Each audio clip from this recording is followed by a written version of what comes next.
Hello and welcome, sejam todos muito bem-vindos à nossa maratona de inglês com o filme Ghost, do outro lado da vida.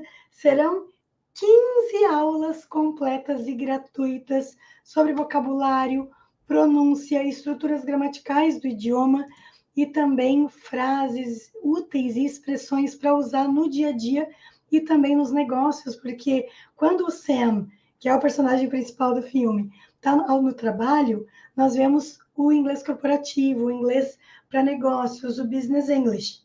Quando ele está em casa com a Molly, né, que estão construindo uma vida juntos, nós vemos o inglês geral, o inglês do dia a dia.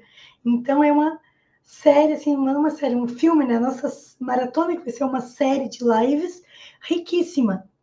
Uma verdadeira imersão. Esse é o objetivo, imergir na língua para aprender muito vocabulário, pronúncia e estruturas. Eu sou a professora Renata Valim, eu sou poliglota, professora de inglês, espanhol, francês e português. Sou especialista em levar adultos à fluência em 6 meses. Tenho um método próprio para chegar à fluência em inglês em apenas 6 meses, independentemente da sua idade. Então, eu vou compartilhar minha tela e vamos dar início. Digam um hi, um hello, de onde vocês estão acompanhando. A Márcia Helena disse um hi no YouTube. O pessoal está entrando no Instagram também. Então, estamos simultaneamente, né, no YouTube, Facebook e Instagram. Então, eu vou compartilhar minha tela aqui, né, a partir deste momento. Share screen, tela cheia. Ok. Maratona de inglês com Ghost. Aula 1 de 15 aulas que nós teremos. Sam e Molly começando uma vida juntos, uma vida a dois, uma vida de casal, montando, né, sua casa. E nós vamos ver também a cena engraçada do elevador, né? Nós vamos ver a cena do Sam no trabalho, onde nós teremos o inglês para negócios. Então, muito rica essa aula. E a cada aula eu vou dizendo qual vai ser o tema, quais serão as cenas que nós vamos analisar e estudar. E para quem não acompanhou, eu fiz uma live de inglês com música, um aulãozão, uma super mentoria, uma aula mais mentoria, né, de inglês com a música Unchained Melody, que é a música tema desse filme, para já entrar no clima, para que vocês aproveitem para aprender muitas questões do inglês também. A gravação está disponível, nós criamos uma playlist, e nessa playlist você acessa tanto a aula de inglês com música, né, com a música Unchained Melody, como todas as aulas da maratona. As 15 aulas, né, ficarão nessa playlist. E é muito importante que você maratone, que você acompanhe ao longo dessas 3 semanas, começando hoje, dia 30 de setembro, até dia 20 de outubro. 20 de outubro é um domingo. As maratonas vão acontecer em dias de semana, de segunda a sexta-feira, meio-dia, horário de Brasília, né? Então, nessa semana, essa primeira semana, na sexta-feira, nós provavelmente faremos num horário diferente, ou no sábado, ou no domingo, vou informar vocês, porque sexta-feira minha irmã vai estar fazendo uma cirurgia, eu vou estar acompanhando. Mas, então, vou falando com vocês, deixando vocês informados sobre nessa sexta-feira, que dia e horário vai ser, se vai ser na sexta mesmo ou no final de semana, ok? Mas, em geral, não tendo, né, nenhum imprevisto, assim como nenhum imprevisto ou um compromisso marcado, de segunda a sexta, ao meio-dia, horário de Brasília, do dia 30 de setembro, que é hoje até 20 de outubro. Então, anote na agenda, coloque um despertador, convide pessoas a participarem com vocês, né? Deixa eu ver aqui. A Jornada do Adulto Fluente em Inglês é um workshop online e gratuito que vai começar no dia 21 de outubro. O motivo de nós termos aqui a nossa maratona é justamente o aquecimento para esse evento, em que eu vou ensinar o método passo a passo para chegar à fluência em 6 meses.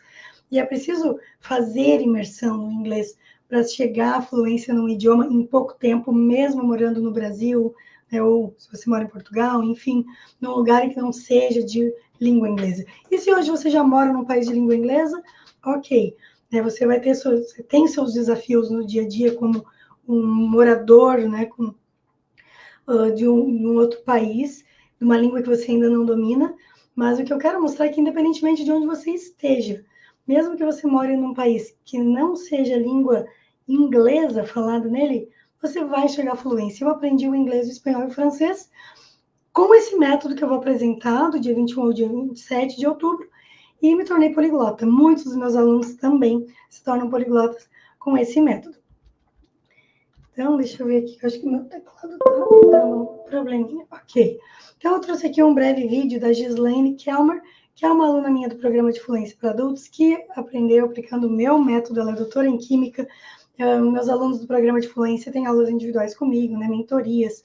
Então, é um acompanhamento assim, personalizado, em que foi a primeira conversa que eu tive com a Gislaine, e depois ela aplicando o método, né, e depois, no final, ela falando inglês. Leitura de artigo, eu faço, mas para falar, não dá. Eu sou um pouco tímida já, assim, então para falar inglês, né? Só que esse ano eu estava, assim, com um objetivo bem traçado para fazer o inglês, né? Eu preciso muito no meu trabalho. Você imagina, eu tenho mestrado, tenho doutorado em química e ainda não falo inglês, né? Trabalho na USP.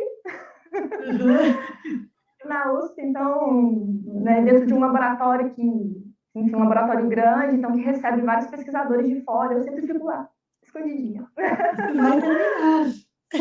terminar. Vai sim. Mas eu estou aqui. Falar inglês comigo. Exato, é isso mesmo. Hello guys, good evening. How are you? I'm very happy because this is my video number 10. I graduated in chemistry from Juiz de Fora University. I have a master's degree and a PhD in analytical chemistry from São Paulo University. I work in a laboratory mainly with chemical analysis of geological materials. My job is difficult and exciting. Usually I work from 8 a.m. to 5 p.m. Sometimes I need to work late. I use a computer, evaluate and send chemical analysis results, check and answer emails. I have a team that I lead, have meetings, and sometimes I perform in front of people. I have never been fired. I'm a collaborative and dedicated person. I can be too critical of myself, and I'm very shy. About my plans for the future, I hope to buy a house and be a mother. I learned how to speak English with the best teacher, Renata Valim. I'm really happy with this moment. This course and this challenge are wonderful. Thank you, Renata, and my dear colleagues, for this challenge. You're amazing. A big hug and have a great week. Bye bye. Não, que máximo, né? Vocês viram que a primeira mentoria foi em maio de 2021, né? A Gislaine da 23, e 5 meses depois, em outubro, né, ela já falando inglês, discorrendo, inclusive ela menciona que esse é o vídeo 10 e fala sobre um desafio. O desafio é uma imersão prática do curso que os alunos praticam durante 10 semanas, um tópico novo a cada dia, aprendem a entender e a falar sobre temas do dia a dia, temas variados e temas complexos. Então, é desse desafio que ela está se referindo. E o 10º vídeo que ela gravou para esse desafio. Os alunos são convidados a gravarem vídeos para treinar o seu inglês, né? Superar a vergonha, ver que ela disse que ela é muito tímida e mesmo assim falando inglês com confiança, gravando vídeo, autorizando, mostrar aqui para todos vocês, porque o sucesso deixa pistas. Então, eu sempre agradeço meus alunos por compartilharem as suas histórias, né? A história deles com vocês, para perceber que sim, é possível em pouquíssimos meses, né? Como a Gislaine disse, não falava inglês, fugia, se escondia das pessoas. E aí está o objetivo. Sempre digo para os meus alunos, a meta de vocês, a sua meta, é a minha missão, é a nossa meta. E juntos nós vamos buscar a meta de cada aluno, seja para trabalho, para viagens, para entrevistas de emprego, para o TOEFL, enfim. Então vamos lá para a nossa primeira fala de hoje. E olha, nós teremos 15 aulas ao todo. Em cada aula, nós teremos 52 slides, aqui aproximadamente, com análise de frase. Então, serão ao todo uns 780, só para vocês terem uma ideia da dimensão do que vocês vão aprender aqui ao longo dessa maratona, que é só o aquecimento para a jornada do adulto fluente em inglês. Então, preparem-se, porque é uma verdadeira imersão. Né? Não esperem sair daqui tendo aprendido e lembrar de tudo. É justamente uma imersão para você imergir na língua e ter, assim, todos os aspectos com profundidade sobre pronúncia, vocabulário e estruturas, certo? Por isso que depois eu venho e apresento o método no workshop para vocês saberem o passo a passo para absorver tudo isso que está aqui durante a maratona e muito mais, né? Porque o inglês vai muito além do que nós vamos ver aqui, embora seja uma imersão profunda e já vocês vão dar passos gigantescos ao longo dessa maratona. Oh, but this is great. Oh, but this is great. Oh, but this is great. Oh, this is great. Essa é a primeira fala. Oh, this is great. Da cena de abertura, em que a Molly diz, isto é ótimo. This is great. Great é grande ou ótimo. This is great. Isso é ótimo. Bem literal. Eu vou, né, conduzindo vocês e mostrando, olha, aqui a estrutura é igual ao do português. Olha, aqui já é diferente, é assim, assim, assado, por causa disso, disso, disso. Então, assim, vocês vão entendendo como montar essas estruturas, como usar essas estruturas, como montar frases no inglês. Então, aqui é bem literal, isto é ótimo.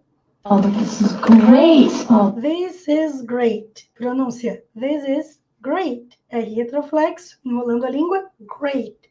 O T no final é bem sutil, great. Não diga great, great, great. This is, TH com som de Z com a ponta da língua presa entre os dentes. This is great. Fazendo um linking sound, conectando aqui o S com o is. This is great. well, there's gotta be 7 or 8 feet up there. Well, there's gotta be 7 or 8 feet up there. E aí já começa a ficar mega interessante. Esse é um mini curso do básico ao avançado, né? Ali em 15 dias, em que na primeira cena, na primeira slide, na primeira fala desses 52 slides, falas que nós teremos hoje, no inglês básico. Isso é ótimo, só palavras básicas, simples, de alta frequência de uso no dia a dia. Já no segundo slide, e não se preocupe caso você esteja começando do zero, ou seja, iniciante em inglês, ou básico, toda essa maratona é para todos os níveis, porque eu estou aqui justamente para transformar algo talvez um pouco mais complexo, mais extenso, de forma totalmente compreensível e digerível para todos vocês. Então, vejam. There's got to be 7 or 8 feet up there. There's got to be. There's got to. Vamos analisar estruturas, sempre. Quando nós aprendemos uma língua, primeiro, assim, uma coisa que vocês têm que ter muito claro na mente de vocês é que nós não podemos olhar palavra por palavra, porque senão as coisas não encaixam, não fazem sentido, vocês se sentem perdidos, dá aquele desânimo, aquela vontade de desistir e acabam desistindo mesmo. Agora, no momento que você entende que não pode olhar o there desassociado do got, do to e do be, você vai começar a entender esses pedacinhos de inglês e a função deles, né? O que eles expressam, o que eles manifestam. There's got to be significa deve haver. Deve haver, deve ter, deve existir. Olha que riqueza! Aqui já podemos dizer que é uma estrutura avançada, porque nós temos, né, o verbo there to be, que é o verbo haver. No present perfect, deve haver, there's got to be. There has got to be. Esse apóstrofo S é o has que está contraído ali. There's got to be. There has got to be. Quando tiver um apóstrofo S, pode ser is, pode ser has. Às vezes é us, quando é na estrutura let's. Ok? Então, there's got to be, deve haver, deve existir. Esqueça aquilo aqui. There é ali, aí, lá. Aqui deve ser o verbo to be is. Não, não é, é o has. Como que nós sabemos disso? Porque depois vem um verbo no particípio passado. Então, se tem um verbo no particípio, é o has. Tem que ser o has, porque essa é a estrutura. É a estrutura que existe, né? Então, to be é ser ou estar. Mas ele não está sozinho aqui, ele está associado ao there. Anote aí. To be é ser ou estar. Aquele verbo que nós passamos zilhões de anos aprendendo na escola, estudando, né? Mas nunca aprendendo de fato. To be é ser ou estar. Mas there to be, 3 palavras, é o verbo haver. Verbo haver, existir, no infinitivo. Então, esse has got to é o ter que fazer alguma coisa, eu posso dizer I have to go, tenho que ir. Né? She has to go, ou she has got to go, I've gotta go, I have got to go, eu tenho que ir. Vocês entendem que são várias estruturas? I have got to go, I gotta go, eu tenho que ir. Esse got to que tá ali, junto com o have. Então, aqui é uma construção que nós temos a combinação de diferentes estruturas para dizer deve haver, deve existir. E é isso que importa. Então, de tudo que eu falei, registra simplesmente. There's got to be é deve haver, deve existir, deve ter, no sentido de haver. 7 or 8 feet. 7 ou 8 pés. Feet é pés, partes do corpo, mas também uma unidade de medida. Um pé tem 30 centímetros, mais ou menos, né, na unidade de medida. 30 centímetros e uns quebradinhos.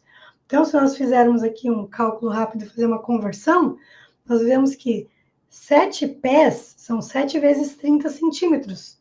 E uns quebradinhos, né, dá uns 2,10 metros. 8 pés, uns 2,40 metros. Então, ela está fazendo aqui um cálculo dizendo que deve haver 7 ou 8 pés, 2 a 2,5 metros. Up there, lá em cima. Down there, lá embaixo. Out there, lá fora. In here, aqui dentro. Inside here. Então, veja as estruturas. O up não pode ser visto desassociado. Aqui, o there, literalmente significa lá. Ali. Aí. Up there, lá em cima. E aí fica ao contrário do português, né? Porque nós dizemos lá em cima. E eles dizem em cima lá. Up there. Up é que representa em cima. Agora me conta, se até aqui, só nesses 2 slides, você já aprendeu algo novo. O que você aprendeu? Aprendeu o there's got to be, que é deve haver, deve existir? Aprendeu que feet é uma unidade de medida e que um pé, one foot, tem aproximadamente 30 centímetros? Ao longo das aulas dessa maratona com o filme Ghost, vai ser uma imersão também na cultura. E já começou um aspecto. A unidade de medida é diferente do português.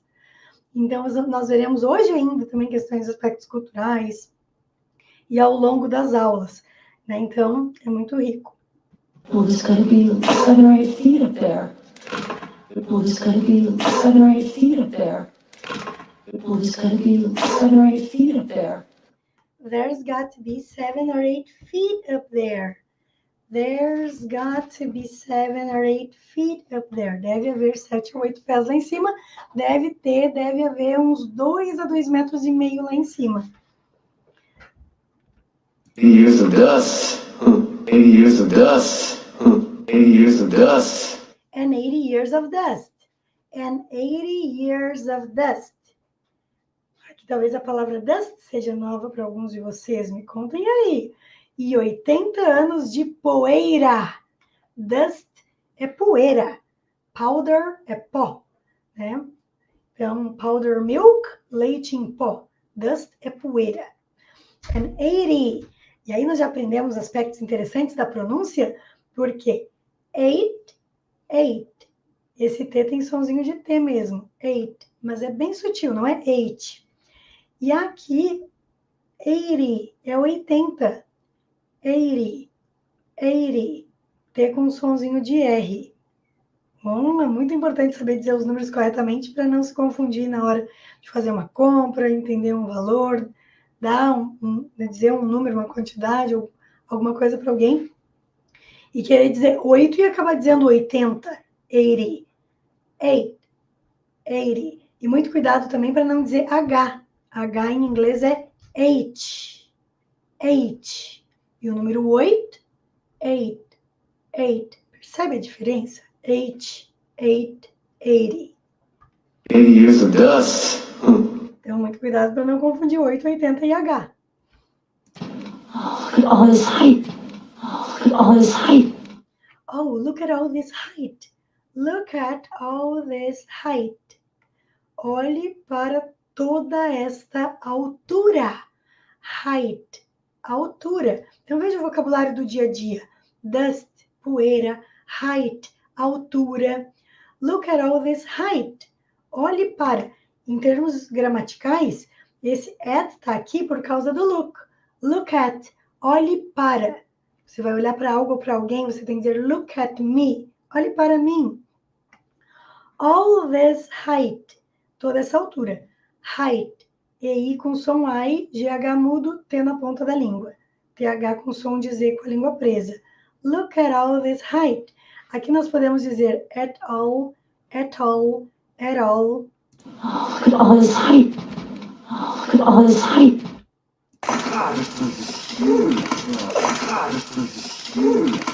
God, this place is huge. God, Deus, meu Deus, minha nossa, para demonstrar surpresa. This place is huge. Este lugar é enorme. Huge, huge, enorme. Place, lugar. Este lugar é enorme. Exatamente a mesma estrutura do português. Este lugar é enorme. It's beautiful. É lindo. Beautiful.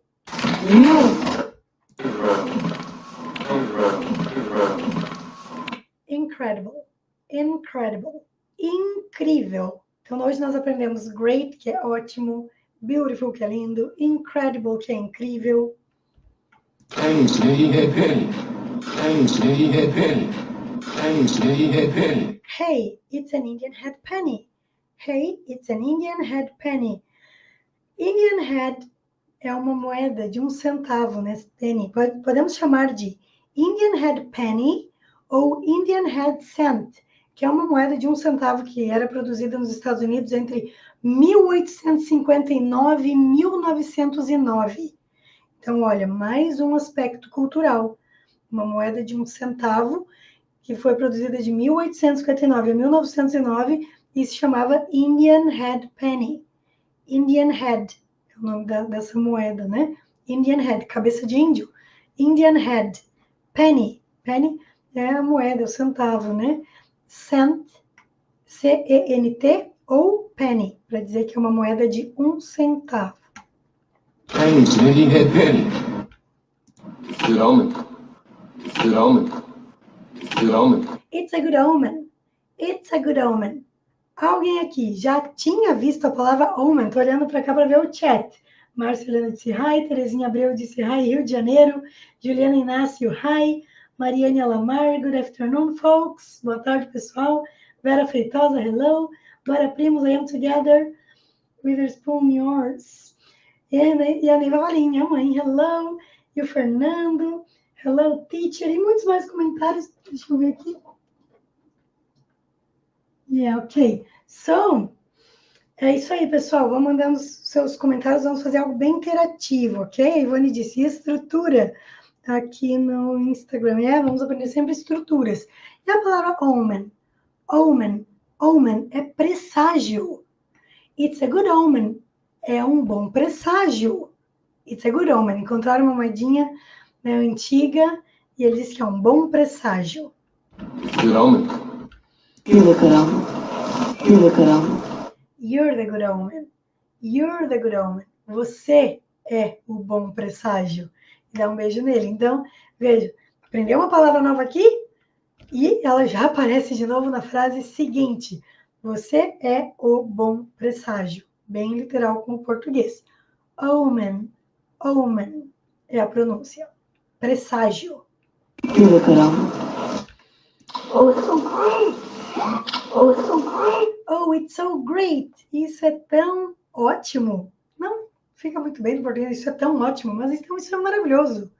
Isso é ótimo. Isso é incrível. Isso é muito bom. Isso é excelente. Esse great é ótimo. Tão ótimo, nós podemos dizer que é o mesmo que é excelente. É maravilhoso. Oh, it's so great. I had Rose move here. 3 o'clock to Bob Kahana. I had Rose move here. 3 o'clock to Bob Kahana. Então, aqui nós temos já o Business English, ele no trabalho, e começa a aparecer aqui frases específicas comuns nesse ambiente corporativo. I had Rose move your 3 to 4. Yeah. Aqui nós temos que pediu para a Rose, uma pessoa, né, mudar, né, a sua reunião das 3 para as 4, o seu compromisso das 3 para as 4 horas. I had Rose move. Literalmente, eu tive Rose mover sua 3 para 4. Então, aqui nós temos uma estrutura bem peculiar do inglês, que significa que a pessoa providenciou essa mudança, né, com uma pessoa chamada Rose. I had Rose move. Nós poderíamos dizer no português, pedir para a Rose mudar, né, conseguir que a Rose mudasse. Então, I had Rose move. A pessoa teve essa pessoa que pôde fazer esse ajuste, essa mudança. I had Rose move your 3 to 4 p.m. or 3 to 4 o'clock, né? Your 3 to 4 o'clock meeting, uma reunião. Hello, super teacher, disse o Marcos Vinícius, 1652 no Instagram. Hello, how are you? I had Rose move here at 3 o'clock to Dr. Honey. Então, Teaching these Japanese guys makes me so nervous. Teaching these Japanese guys makes me so nervous. pitching these Japanese guys makes me so nervous. Pitching these Japanese guys. Aqui nós temos o verbo pitch, que ele tá com ing porque ele tá aqui como o sujeito da frase. Quando um verbo é sujeito de outro verbo, ele vem com ing. E o que significa pitch? Pitch é uma palavra muito comum no Business English, como tentar vender algo para alguém, tentar persuadir para comprar algo, ou então fazer negócios com alguém, ou conseguir obter alguma coisa, né, de alguém. Então, é negociar. Lidar com esses japoneses, negociar com esses japoneses, vender para esses japoneses. Japanese guys, né, esses caras japoneses, guys é bem informal.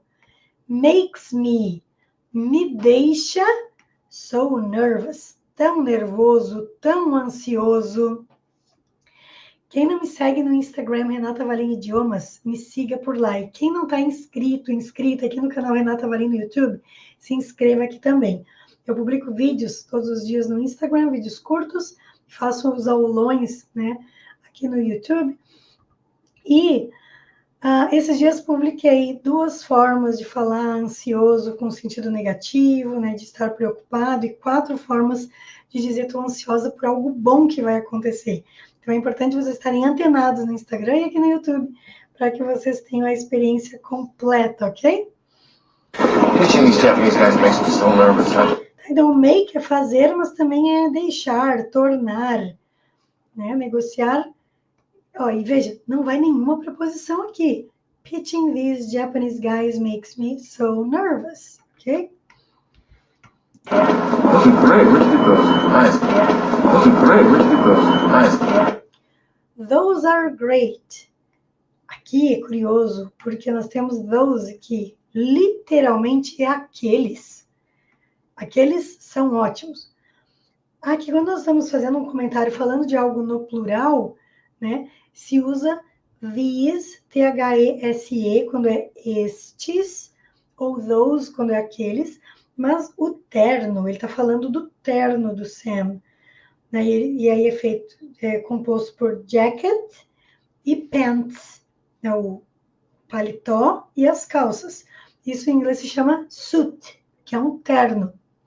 S-U-I-T, sem pronunciar o I, suit.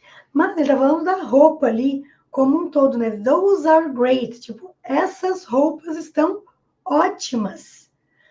Those are great, né? Quando ele bota no plural, a gente sabe que ele está falando da gravata, tie, da camisa, shirt, do paletó, que é jacket. Those are great. Where did you get those? Onde você os comprou?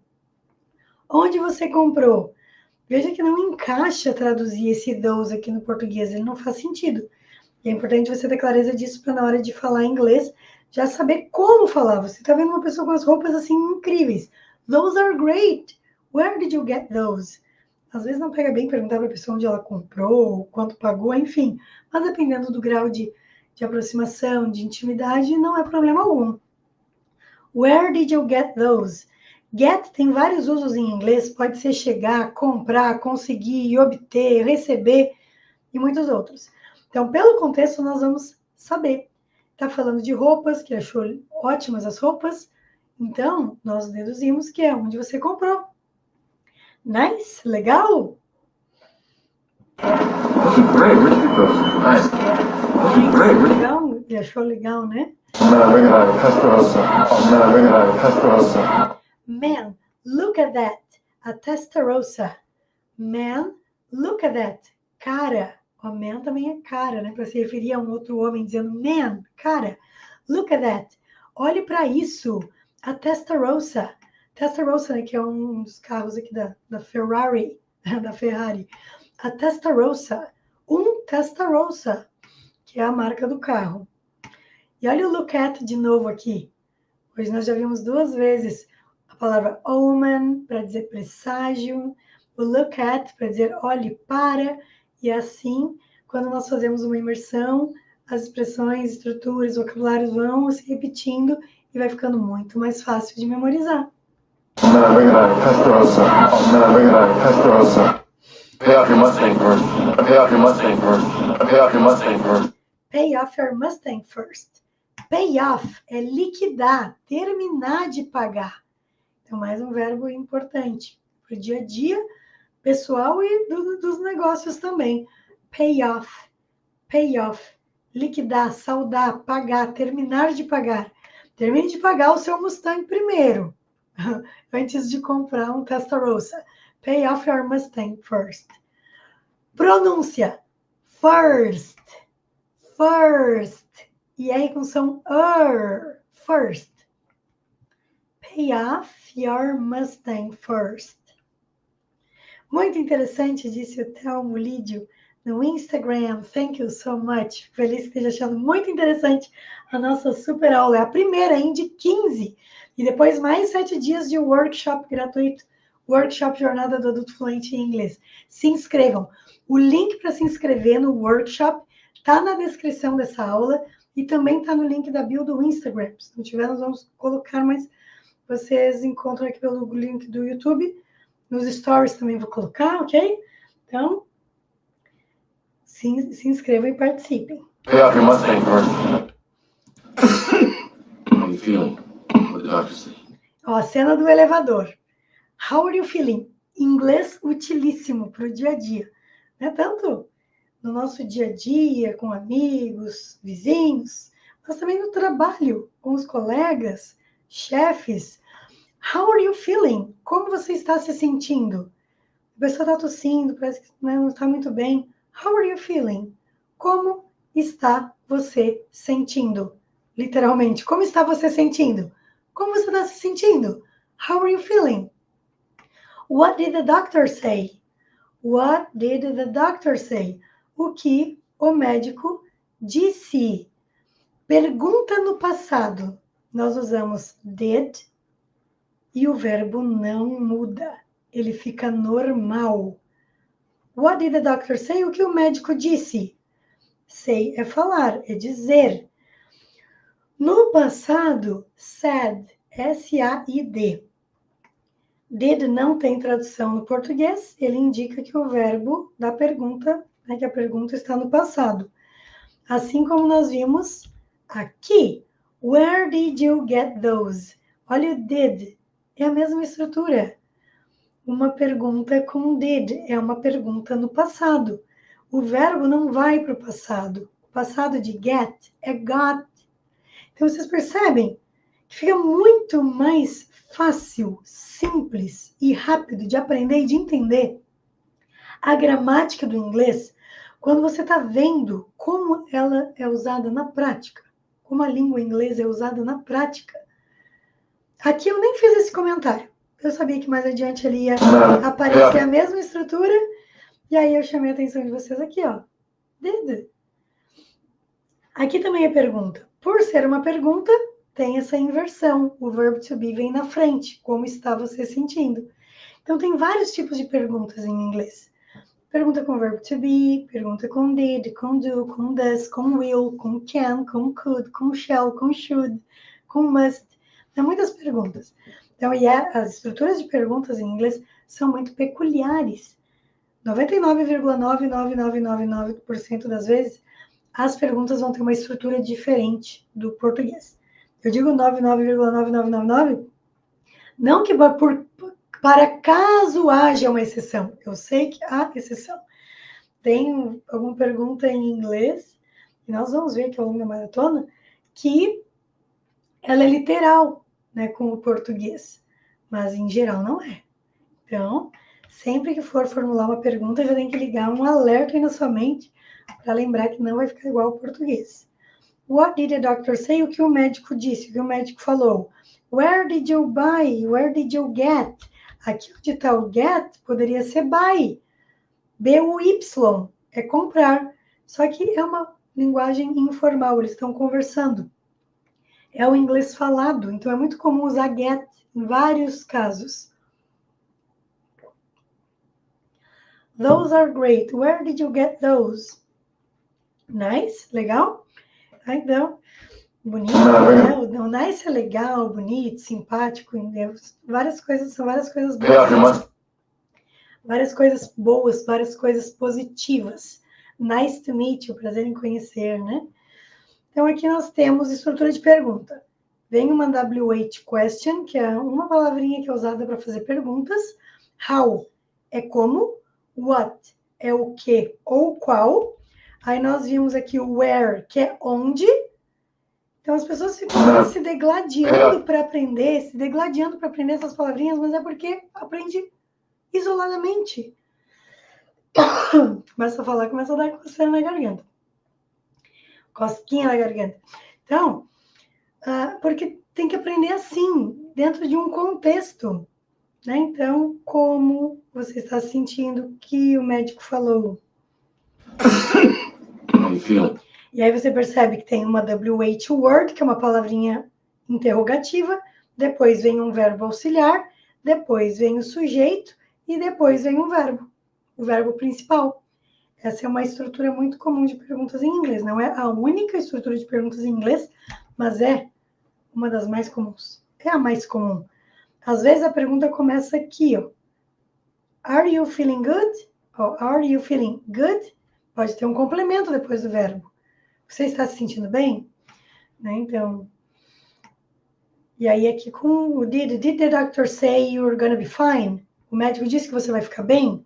Então, qual é a diferença? Quando a pergunta começa com are, ou com do, ou com did, a resposta é sim ou não. É só uma confirmação. Mas quando a pergunta tem uma WH word, e se chama assim porque são palavras que são usadas para fazer perguntas, e que tem um W e que tem um H, ó, WH, WH, WH. A resposta nunca vai ser sim ou não. A pessoa tem que dar uma informação. A informação que a pessoa está pedindo, está perguntando. Então, how are you feeling? I'm good. I'm not good. Né? What did the doctor say? O que o médico disse? Se a pessoa diz sim ou não, fica explícito que a pessoa não entendeu a pergunta. He said that it was contagious. He said that it was contagious. He said that it was contagious. Ele disse que era contagioso.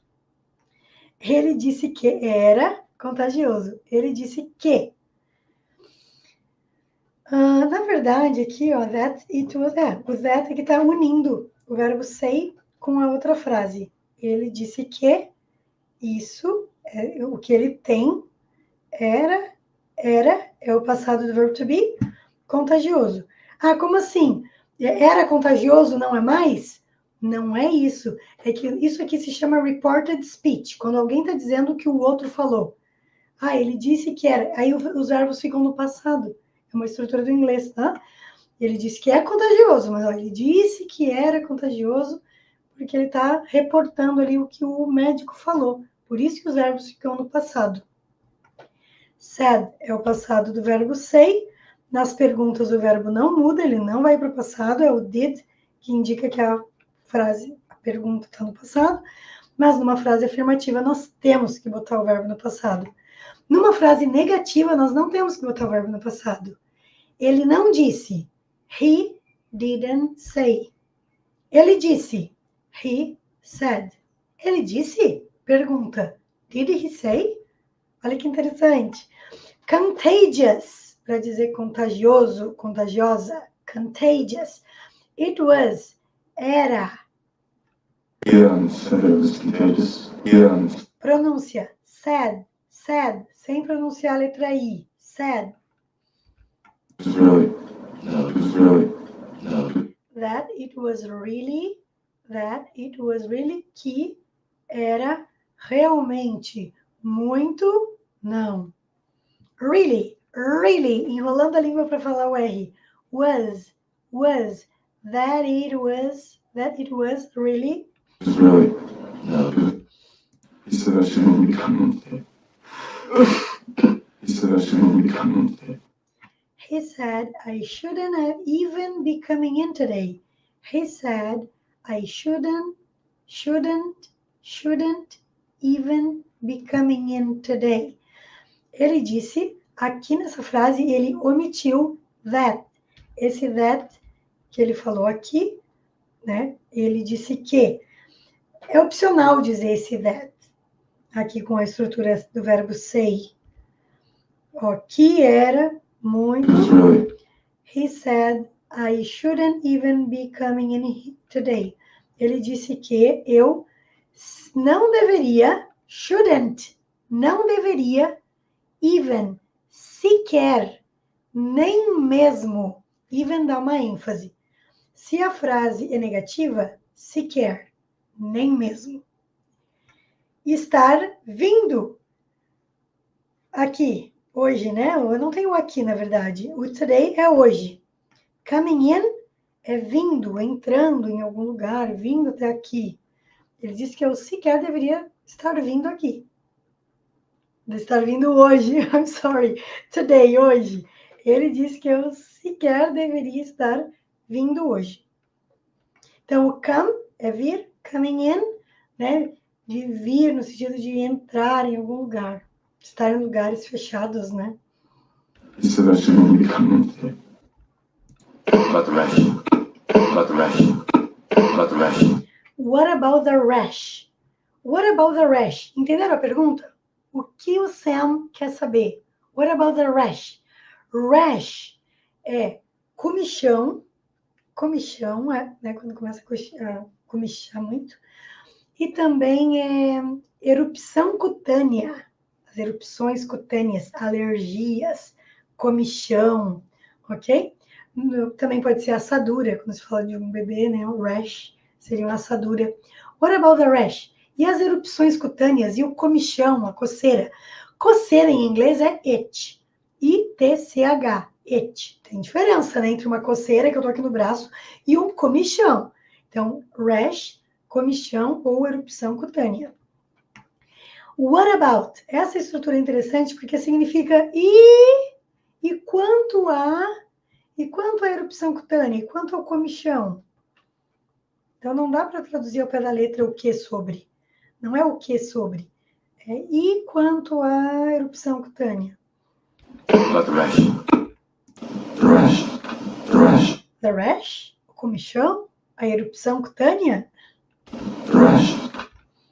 The rash is also incredibly contagious. He said it's also incredibly contagious. He said The rash is also incredibly contagious. Ele disse, né? He said, ele repetiu ali no finalzinho, he said, ele disse. The rash is a erupção cutânea, o comichão é, isso aqui é uma hesitação na fala. Also, também, incredibly contagious, incrivelmente contagiosa. Incredibly. Lembra que lá nós vimos no início da aula incredible com E no final? Incredible, incrível. Incredibly, incrivelmente. Contagious, contagiosa. Aí nós vimos a palavra contagious Contagious, e já apareceu de novo. Nós vimos a palavra rash, e já apareceu de novo várias vezes. E é assim que se torna o inglês tão familiar quanto o português. É vendo, se expondo, né, ouvindo, lendo, aprendendo, encontrando constantemente esses vocabulários. Há um minuto atrás eram palavras novas. Omen era uma palavra nova, talvez rash, né, eram palavras novas. E, de repente, eis que vocês já estão quase carecas de tanto ver, né? Já viram 2, 3, 4 vezes as mesmas palavras. He said, vamos ouvir primeiro. Spreading. O Rafael Torres disse, I've never heard of this word omen. New word, que ele nunca tinha ouvido essa palavra omen, que é uma palavra nova. Olha que interessante, já viu 2 vezes, só aqui nessa aula. Muito bom. He said they've both been spreading. Ele disse, they've both been spreading. Aqui, eles, os dois, estão se espalhando, né, com relação ao que ele tem é contagioso, né, quanto ao comichão, e estão se espalhando. Both é os dois, ambos, they, eles ou elas, have been spreading, tem se espalhado, vem se espalhando, tem se espalhado. Não dá para traduzir ao pé da letra tem estado espalhando. Tem estado espalhando significa que vem se espalhando no português. Spread é espalhar, spreading, espalhando. Spreadsheet é uma planilha. Então, they've both, TH com som de S com a ponta da língua presa entre os dentes. Both. Spreading. On your genitals again? On your genitals again? On your genitals again? Nas suas genitálias, de novo. Genitals, again. Olha a preposição on, para dizer nas suas genitálias. On your genitals, again. On your genitals again? On your genitals. Então, o T pode ter som de R ou não. Genitals or genitals. Yeah, right on the genitals. Yeah, right on the genitals. Sim, right on the genitals. Bem nas genitálias, bem nos genitais. On, uma preposição. Right on the genitals, bem nos genitais. Yeah, right on the genitals. E esse right, ele está dando uma ênfase, ok? Então, várias formas de dar ênfase no inglês. Tem o even, que nós vimos que numa frase negativa é sequer, nem mesmo. Right, que é direita, ou é correto, certo, right, you're right, você está certo, você tem razão. Right é direito, né? All rights reserved, todos os direitos reservados. Ele é usado para dizer bem, né? Para dar um right here, bem aqui, right now, exatamente agora. Então ele dá uma ênfase. Basically everywhere. Basically everywhere. Basicamente por toda parte. Everywhere, em todos os lugares, por toda parte. Basically, S com som de 2 S's. Sem pronunciar a letra A, o segundo A. O primeiro tem som A. Basically everywhere. Enrolando a língua para falar os R's. Everywhere. Basically everywhere. So that I shouldn't touch anyone. Excuse me, that I shouldn't touch anyone. Todo mundo apavorado no elevador. He said that I shouldn't touch anyone. Excuse me. Ele disse que eu não deveria tocar ninguém. Excuse me. Perdão, né? Com licença. Então, excuse me. Ele tocou no ombro do senhor e falou excuse me. Tanto o excuse me quanto sorry funcionam como desculpa. Para dizer desculpa. Ok? He said that, ele disse que, olha quantas vezes nós já vimos essa estrutura. I shouldn't, sem pronunciar a letra O, nem a letra L, nem a... E a letra T pode ser pronunciada ou não. Shouldn't, não é preciso pronunciar o T. Touch, tocar. Anyone, ninguém. Anyone, numa frase negativa, significa ninguém. Numa pergunta, anyone significa alguém. E numa frase afirmativa, anyone significa qualquer um, qualquer pessoa. So that I shouldn't touch anyone. You're sick. You're sick. You're sick. You're sick. Veja bem que curioso. Sick, literalmente, significa doente. Por coincidência, né, eles estavam ali falando de doença, contagious e tudo mais. Mas aqui não é sick de doente. You're sick. Você está doente. Você é doente, tipo, você é maluco, você é louco, você é estranho. You're sick. Pessoas que fazem coisas estranhas, que se divertem com coisas esquisitas. You're sick. Fazendo toda aquela encenação ali no elevador para ver a reação das pessoas.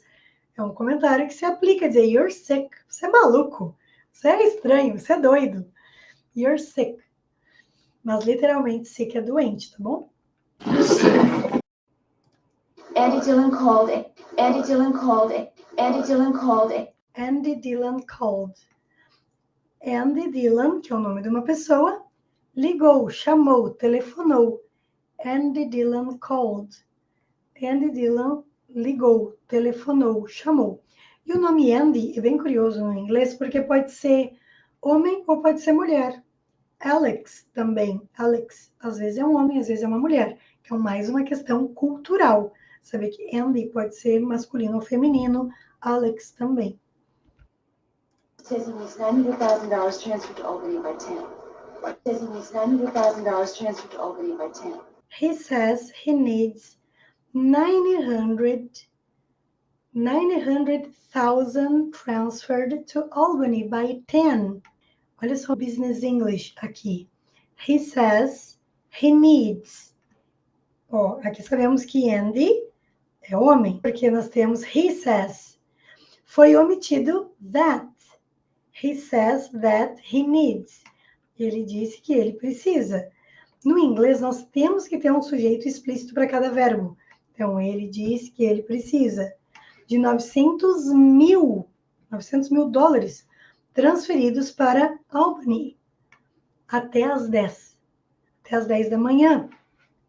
Então, aqui nós temos questões super importantes como números, 900,000, é para dizer 900 mil, 900,000, 900 é 900, 1000 é 1000. Esses S's estão aqui nos verbos say e need, porque é a conjugação da terceira pessoa do singular. Ele disse, ele precisa, ele disse que ele precisa, tem que ter esse S. I say, eu digo, you say, você diz, I need, eu preciso, you need, você precisa. Mas se for ele ou ela, he, she ou it, tem que ter o S. She says, ela diz. He says, ela diz. She needs, ela precisa. He needs, ele precisa. De 900, e o need, observe, não vai nenhuma preposição. Diferentemente do português, que nós diríamos, ele precisa de 900 mil transferred, transferidos to Albany by 10, para Albany. Então, nós transferimos dinheiro para alguém ou para algo, para alguma empresa. É o to que nós vamos usar, ele está associado ao transferred. Para Albany, by 10, até às 10. Não vai ser until, para dizer até. Existe a palavra until, para dizer até, e tem a palavra by, que também significa até. E em cada caso se usa uma, não é intercambiável. Quando é até um certo horário ou até um certo dia, como um prazo final, nós usamos by e não until. Until é uma ação que vai acontecendo continuamente, ininterruptamente até um momento no futuro. Eu posso dizer, I will study until 5 p.m. today. Imagina, vou estudar até às 5 da tarde. Aí é until, porque eu vou ficar estudando até às 5. Percebe a diferença? I will work until, eu vou trabalhar até tal horário. Você vai ficar trabalhando. Agora, eu preciso entregar o relatório até sexta-feira. I need to hand in the report by Friday. vai ser o by. Até sexta eu tenho que entregar. Pode ser antes. E não é algo que eu vou ficar entregando. Não, eu tenho que entregar até aquele momento. Tenho que transferir até aquele horário. Certo? Dylan wants 900,000 in Albany Park Camp. Dylan wants 900,000 in Albany Park Camp. Dylan wants 900,000 in Albany Park Camp. Dylan needs 900,000 in Albany by 10. O Dylan, que é o nome da pessoa, precisa de 900 mil na Albany até as 10, by 10. Perceba, aqui era to Albany porque estava associado ao transfer to, transferidos para. Aqui ele precisa desses 900 mil na Albany. Já tem que estar lá, na Albany, na empresa, até as 10, by 10. To the payroll account. Can you transfer to the payroll account? Can you transfer to the payroll account? Can you transfer it to his payroll account? Can you transfer it to his payroll account? Você pode transferir essa quantia, isso, para a conta de pagamento dele. Payroll é folha de pagamento, é salário, é pagamento. Account é conta.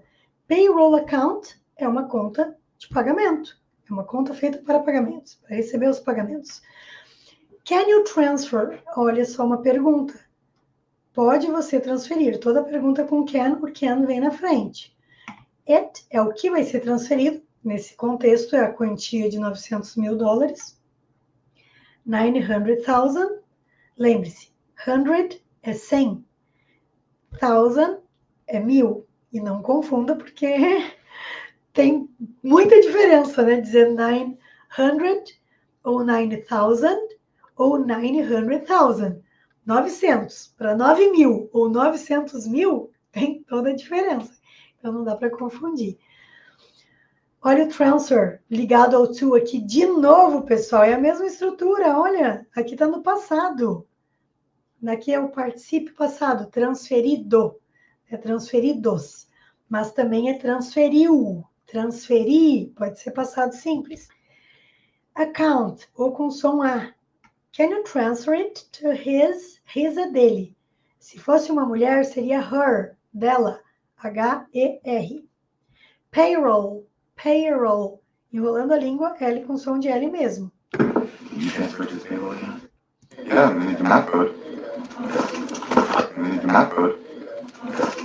Yeah, but I need your MAC code. Ok. Sim, mas eu preciso do seu código MAC. I need your MAC code. Eu preciso do seu código MAC, do seu código do MAC. I need your MAC code. Ok, certo, tudo bem. But I need, mas eu preciso. Olha o verbo precisar de novo. Não é seguido de nenhuma preposição. I need your MAC code. Code, sem falar a letra E. Arthur Wenderson, no Instagram. Hello, teacher. Hello, Arthur. Manda um abraço para Brasília. Abração para o pessoal de Brasília. Ok. O Arthur perguntou, como vamos saber se é 10 da manhã ou da noite? Porque aí não tem o AM ou PM. É justamente pelo contexto, né? Horário business time, né? Business hours. Qual é o horário útil, né? Dos escritórios, dos bancos? Então, pelo contexto, foi desnecessário dizer AM e PM. Mas quando nós falamos de um voo, tem voos que acontecem de manhã ou à noite, aí é impreterível ter o AM e o PM. Uma ótima pergunta. Né? Porque aqui nós estamos falando do horário bancário, fazer uma transferência, né? Então, é dia útil, horário útil, business day, né? Então, nós sabemos que é 10 da manhã pelo contexto. Senão, não teríamos como saber mesmo. You transfer to the payroll account? Discretion right. Discretion right. Discretion right. Discrição, certo? You bet. I'll do it right now. Okay, thanks. Yep. You bet. I'll do it right now. Okay, thanks. Yep. You bet. Pode apostar. I'll do it right now. Thanks. You bet. Você aposta, literalmente, pode apostar no sentido de com certeza. Né? Terei discrição, serei discreto. I'll do it right now. Eu farei isso exatamente agora. Right now, agora mesmo. I'll do it. Eu farei, eu vou fazer isso right now, agora mesmo. Thanks, valeu. Thanks é um obrigado informal, equivale a um valeu, obrigado. Ok? Bill, playback. Okay. Bill, playback. Okay. Bill, playback. Okay. Bill, I'll call you back, ok? Bill, I'll call you back, ok? Bill, I'll call you back. Eu vou te ligar de volta, eu vou retornar a chamada, eu vou ligar depois, ok? I'll call you back. Eu vou ligar para você de volta. Ou seja, eu vou retornar a ligação. I'll call you back. I'll, ou então I'll, all, I'll. Tem 3 pronúncias. Can you get this man? Can you get this man? Can you get this man? Can you get this, man? Can you get this, man? Você consegue pegar isso, cara? Você pode pegar, cara? Então, ó, can you get? Olha, mais uma vez, uma pergunta com o can. Can you transfer it? Você pode transferir? Can you get this? Você consegue pegar isto? Olha o get que nós vimos com o uso de comprar, agora ele está com o uso de pegar. Eles estão içando uma estátua, na verdade a casa deles é um apartamento, né? Então eles estão montando o apartamento deles, e aí estão içando aquela estátua. E, can you get this? Você consegue pegar, né? Estão puxando na corda. É isso que está acontecendo aqui, nessa cena em que ele diz, can you get this, man? Que ele pergunta, você consegue pegar isso, cara? O this nem precisa traduzir. Você consegue pegar? Podia ser it também, ou that. It, this ou that. Save your life. Save your life. Save your life. Saved your life. Salvei sua vida, né? Ele conseguiu pegar e disse, saved your life. I saved your life. Eu salvei a sua vida. Sam, Molly, you guys home? Sam, Molly, you guys home? Sam, Molly, you guys home? Sam, Mo, are you guys home? Alguém chega e pergunta, Sam, Mo, que são os apelidos deles. O nome, o apelido dela, né, da Molly. Are you guys home? Vocês estão em casa? Muito importante. You é tanto você quanto vocês. É singular ou plural. A mesma palavra é singular ou plural. Mas nós podemos dizer you guys para enfatizar que nós estamos falando no plural. E é informal. Are you guys home? Vocês estão em casa? Olha aqui a palavra home, que é casa. Não vai ter preposição aqui, porque home também é um advérbio. Em casa, para casa, ele fica subentendido uma preposição. I'll go home. Eu irei para casa. E não vai ter nenhuma preposição. I am home. Eu estou casa. Eu estou em casa. Hurry, help. Hurry, help. Hurry, help. Hurry, help. Depressa. Ajuda. Né? Então, hurry, help. Watch your toes. Watch your toes. Watch your toes. Isso aqui me lembrou quando, depois da enchente, né, que aconteceu aqui no Rio Grande do Sul, em maio, e aí nós voltamos para as casas para ajudar a arrumar e organizar, cada um, né? As casas de todo mundo, tudo assim, revirado, de pernas para o ar. As geladeiras todas tombadas, né, caídas no chão, tendo que erguer as geladeiras. Às vezes, lá na minha mãe, a geladeira estava caída por cima do fogão. E aí nós estávamos ali, pegando essas coisas pesadas, e aí estava eu, meu marido, meu pai, tentando segurar a geladeira numa feição horrível. E aí minha mãe foi pedir ajuda. Hurry, help! Né? Depressa, ajuda, socorro, para alguém que estava lá passando na rua. Watch your toes, olha só. Watch your toes. Cuidado com os seus pés. Literalmente, os dedos dos pés. Cuidar para na hora de colocar no chão, né, não cair em cima do pé, não machucar os dedos. Watch your toes. Watch é assistir, observar. Mas é uma expressão, uma estrutura para dizer cuidado. Observa, fica atento. Watch your toes. cuidado com os dedos dos pés. Na hora de botar isso aqui no chão, que é pesado, pode se machucar. Ok? Watch your toes. Quando alguém vai entrar no carro, watch your head. Cuidado com a cabeça. Watch não é cuidado, literalmente, mas é o que equivale no português. Watch é assistir, observar. Se a pessoa vai entrar num lugar e tem um degrau, nós podemos dizer watch the step. Cuidado com o degrau. Step. S-T-E-P. Just finished it. Just finished it. Just finished it. Just finished it. Just finished it. Ó, recém terminei. Acabei de terminar. Just finished it. What do you think? O que você acha? Qual é a sua opinião? What do you think? Teacher, rash pode ser alergia? O Rafael Torres perguntou. Sim, pode ser tipo uma alergia. Mas não necessariamente, tá? A palavra alergia, allergy. Allergy, que é o que pode causar os comichões ou a erupção cutânea. Então, não é literal. Em alguns certos contextos, de certa forma, pode ser meio que sinônimos, mas tem suas nuances, tem suas diferenças, ok? Allergy é alergia. Tem vários tipos de alergia. Agora, se é uma alergia na pele, aí sim podemos dizer que rash seria uma alergia na pele. Just finished it. Acabei de terminar, recém terminei. O que você acha? Fantastic, I love it. Fantastic, I love it. Fantastic, I love it. Fantastic. I love it. Fantástico. Hoje nós vimos great, ótimo, incredible, incrível, fantastic para dizer fantástico, e tinha mais uma que agora estou esquecendo. Beautiful para dizer lindo. I love it. Eu amei, eu adorei. Veja que no inglês eles dizem no presente. Eu amo isso, eu adoro isso. Significa eu amei, eu adorei. Quem gosta, gosta de alguma coisa ou alguém. Quem ama, ama alguma coisa ou alguém. Quem adora, adora alguma coisa ou alguém. Então, esses verbos, assim como o verbo odiar também, o verbo hate, o verbo odiar também, tem que ter um complemento.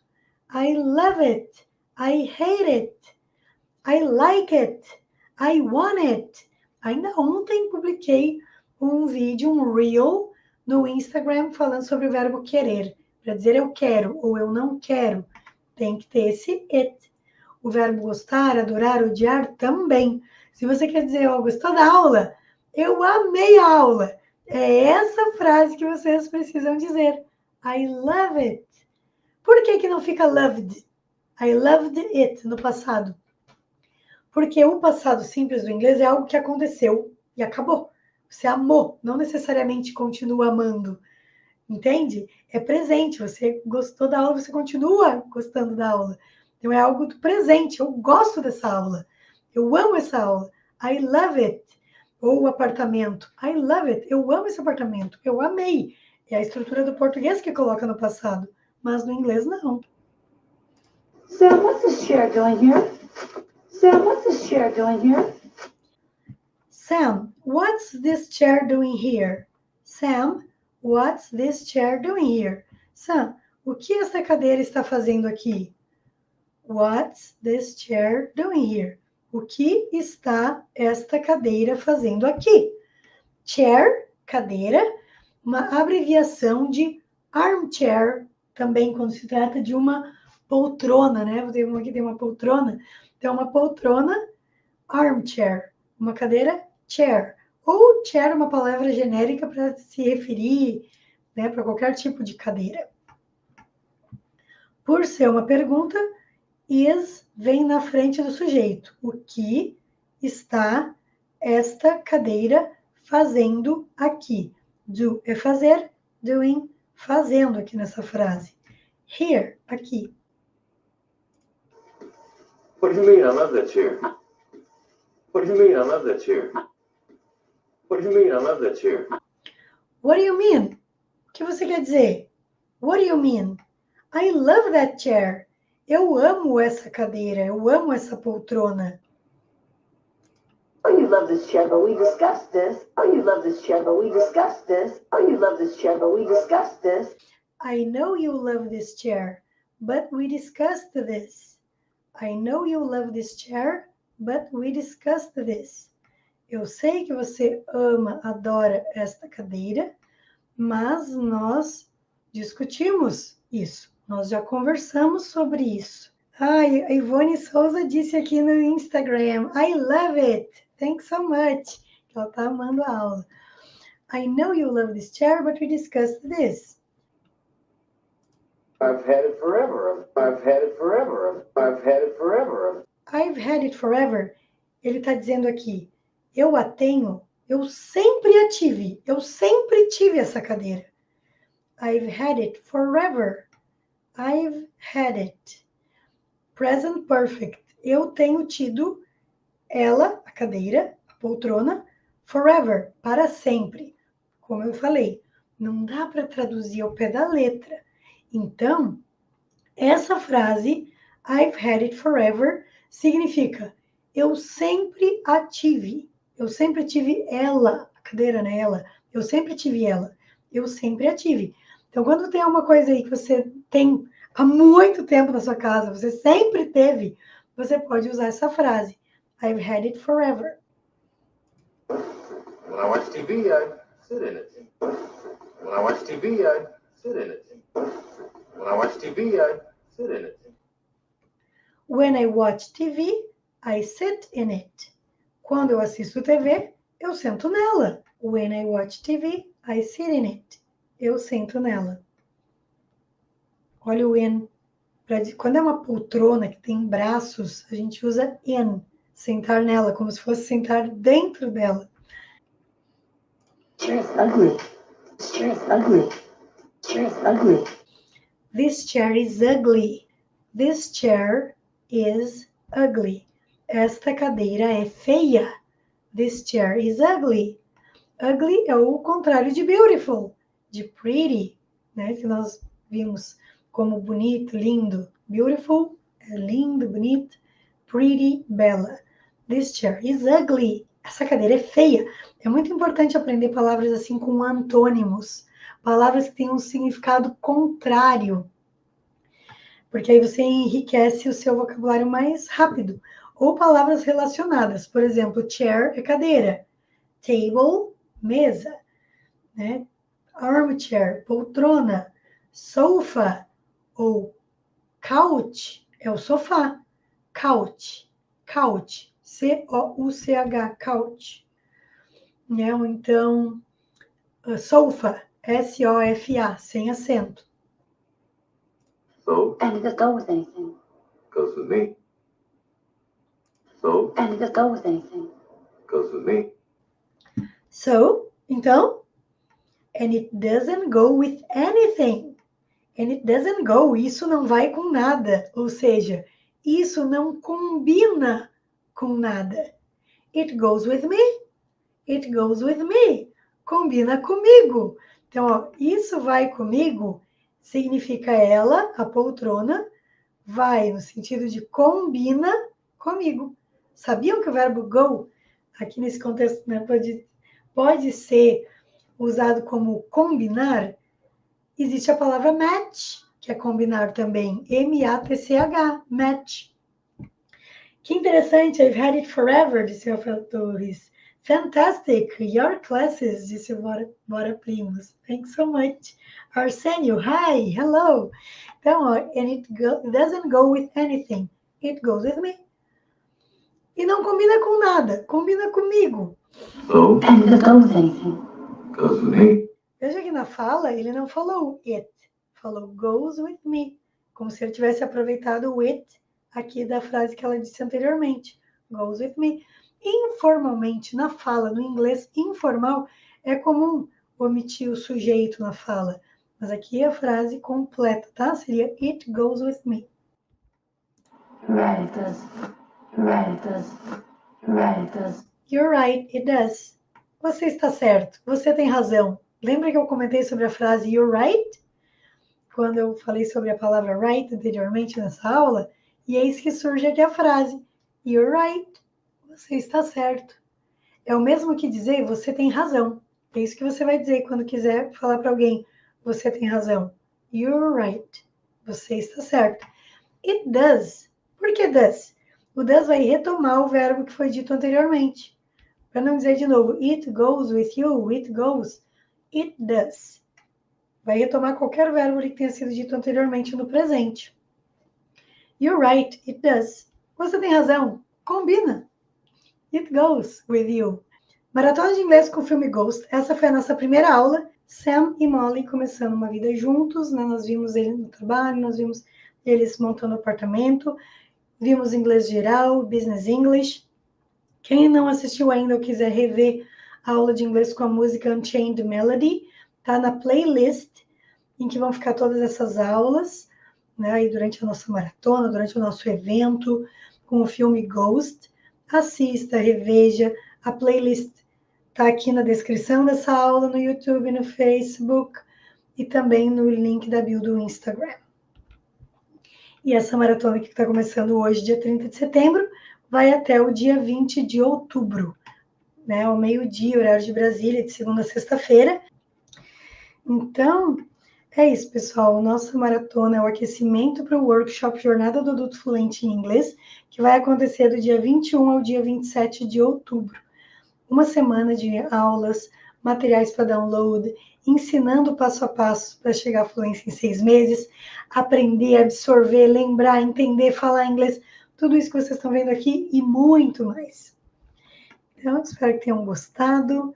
Deixem o like, deixem um comentário, se inscrevam no canal e, é claro, também compartilhem. Compartilhem com outros colegas, com familiares, com amigos que querem e precisam falar inglês, ok? Thank you so very much and see you tomorrow at noon. Vejo vocês amanhã ao meio-dia, horário de Brasília. Goodbye.